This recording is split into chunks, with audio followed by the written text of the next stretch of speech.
yang ingin saya tanyakan kepada Bapak ya, Bapak kan lebih tahu dari saya Pak, bahwa histori food estate di Indonesia itu sejak zaman Pak Harto sampai dengan Pak Jokowi terakhir itu semua fail Pak, gagal. Jelaskan kepada kami kiat-kiat apa yang membuat Bapak bisa meyakinkan Pak Prabowo dan rakyat Indonesia bahwa melalui pencetakan sawah itu tidak akan gagal lagi. Karena pada mati jauh kami Pak, ini pertaruhan kita Pak. Eh, visi misi Pak Prabowo sangat bagus karena pangan adalah hidup matinya sebuah bangsa menurut Bung Karno gitu. Jadi once ini gagal, sektor kita akan susah Pak untuk bounce back, untuk meyakinkan lagi Menteri Keuangan, Presiden berikutnya, dan petani kita apa namanya saja. Jadi tolong jelaskan ya supaya tidak gagal karena saya kebetulan ketua AMDAL di 1 hektar Kalimantan Tengah Pak, contohnya.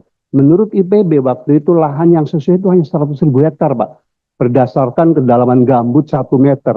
Jadi itu clear cut secara saintifik. Kalau untuk tanaman pangan nggak boleh kedalaman gambut itu lebih dari 1 meter, Pak Daryono ya. Tapi pemerintah waktu itu kan masakan begitu itu menjadi 1 juta gitu. Nah saya selaku sahabat Bapak nggak boleh lagi itu Pak memasakkan sulit lokasi taman pangan itu tidak sesuai dengan suitability land-nya gitu ya. Itu satu faktor. Kedua, kelihatannya on farm-nya pun kedodoran Pak gitu ya. Seperti kemarin di Kalimantan Tengah, di Sumatera Utara, boleh bilang nggak ada komoditas yang berhasil. Karena on farm teknologinya tuh parah Pak. Kemudian sistem rantai suplainya pun belum terbangun, subsistem hulu, subsistem hilirnya Pak. Nah jadi itu harus dilengkapi. Nah yang kedua ini yang paling problematik Pak, saya kira key performance indikator Kementerian Pertanian adalah kesejahteraan petani Pak. Dan seperti Bapak rasakan bersama, Bapak punya semangat untuk memberantas itu, kantong-kantong kemiskinan sampai sekarang tuh masih terletak di petani, nelayan, dan buruh Pak. Dan kalau saya lihat itu problem struktural Pak, karena menurut data dari BPS bahwa jumlah petani gurem terutama sawah itu masih sekitar 60% Pak. Jadi lahan usaha padi sawah terutama di Jawa yang di bawah 0,5 itu ada sekitar 60% Pak, di Indramayu, Cirebon, Subang gitu ya. Padahal menurut penelitian FAO dan IPB bahwa economic of scale dari padi sawah, Pak Menteri, itu adalah 1,5 hektar Pak. Jadi kalau 1,5 hektar baru hasilnya sekitar 7 juta per bulan Pak. Itu yang dimaksud dengan Bank Dunia yang namanya prosperous family itu. Kalau menurut BPS hanya 2,9 Ibu Ketua itu, kalau menurut Bank Dunia 7 juta. Jadi Bapak boleh menepuk dada sebagai seorang Menteri Pertanian berhasil kalau income petani itu at least 7 juta Pak. Kalau belum itu menurut saya belum sempurna Pak. Nah jadi bagaimana Bapak menjawab problem struktural ya yang sejak zaman Orde Baru sampai sekarang malah terjadi involusi Pak. Karena waktu saya masih kecil SD sampai SMP di Cirebon tuh usaha pertanian masih 1 hektar rata-rata Pak per keluarga. Sekarang udah 0,3, 0,4 Pak. Jadi siapapun menterinya, Pak Amran ya, kalau lahan usaha padi sawah itu hanya 0,4 hektar, ya income-nya hanya 1,5 juta, Pak. Jadi how to overcome sebagai minister ya, mengenai skala ekonomi yang tidak terpenuhi oleh padi sawah, Pak. Yang kedua adalah bahwa problema penyusutan lahan. Bapak lebih tahu dari saya, setiap tahun sawah produktif itu terkonversi rata-rata antara 100.000 sampai 150.000 hektar. Padahal kita punya undang-undang yang namanya lahan pertanian abadi. Nah, Bapak nggak bisa mengenforce. Saya tahun 97 ditunjuk Pak Ginanjar sebagai ketua tim nasional penyusunan pembangunan pertanian berindustri. Dalam studi itu, Pak Menteri, 70% keberhasilan sektor pertanian itu tidak di tangan Menteri Pertanian, Pak. Tetapi Menteri Perdagangan, Keuangan, ya Menteri PU gitu.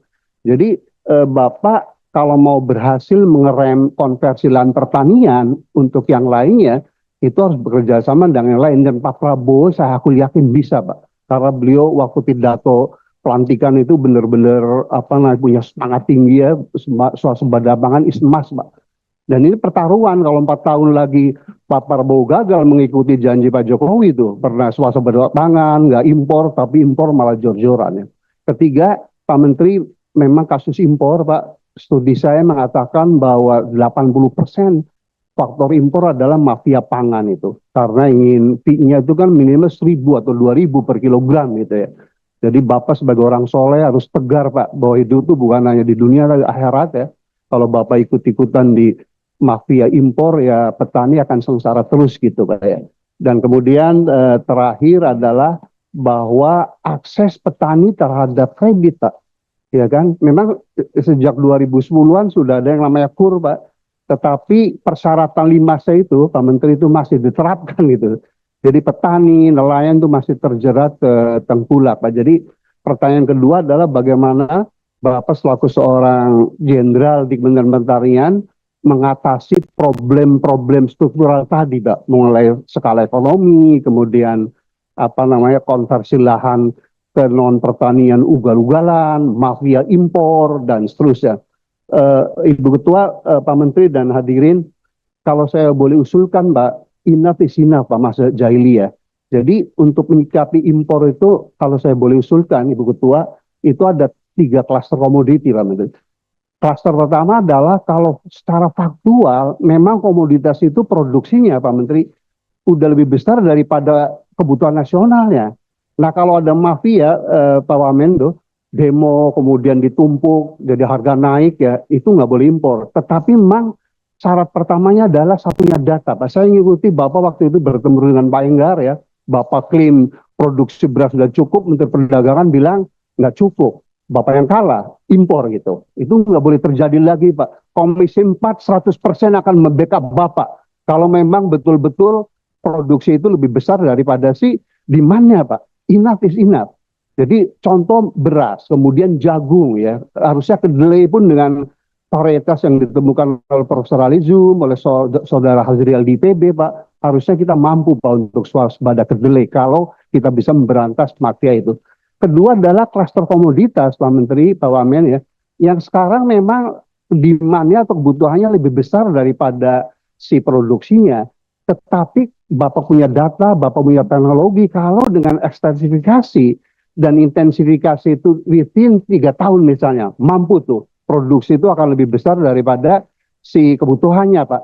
Jadi boleh impor selama 3 tahun itu, tetapi 2, importnya harus benar-benar national interest, jangan pada saat petani atau peternak kita lagi panen raya, kita impor, itu dosanya setengah mati tuh. Yang kedua adalah mulai sekarang Bapak tentukan gitu ya dengan para ahli mana tuh komoditas yang existing masih defisit tapi dengan kemampuan teknologi yang Bapak miliki dengan areal yang masih ada maka dalam 3 atau 2 tahun 4 tahun bisa produksi lebih besar Pak. Kita nggak boleh tidur di situ. Kemudian yang ketiga Pak Menteri, Pak Wamen, mohon maaf, itu memang ada komoditas yang kebutuhannya tinggi. Tetapi secara agroekologi memang kita bisa memproduksi Pak Dirjen. Contohnya adalah ikan salmon Pak, tinggi.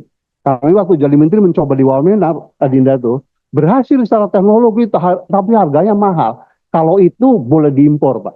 Iya kan? Jadi sekali lagi komoditas pangan kalau dibutuhkan bangsa Indonesia tapi secara sunatullah atau agroekologi itu nggak mungkin diproduksi di kita, itu boleh impor Pak. Tapi lagi-lagi harus juga diatur. Saya kira dengan 3 skema itu Pak Menteri, Bapak insya Allah menjadi Menteri Agriculture terbaik Pak untuk memberantas mafia pangan dan PR Bapak itu flagship Kementerian Bapak, flagshipnya itu adalah di kesejahteraan petani. Apapun Bapak mencetak sawah, ribuan traktor digelontorkan ke sana, kalau petani masih miskin Pak, menurut saya fail Pak. Saya kira itu Bu Ketua, mudah-mudahan ini menjadi masukan yang konkret dan kita tidak jahiliyah lagi, udahlah kita swasembada pangan sesuai keinginan Presiden Pak Prabowo dan rakyat Indonesia, dan kemudian jangan lagi kita hanya bluffing Pak gitu ya, bahwa food estate yang akan kita bangun benar-benar tidak fail lagi Pak, karena kalau fail saya sebagai sahabat Bapak saya juga menderita malu gitu Pak.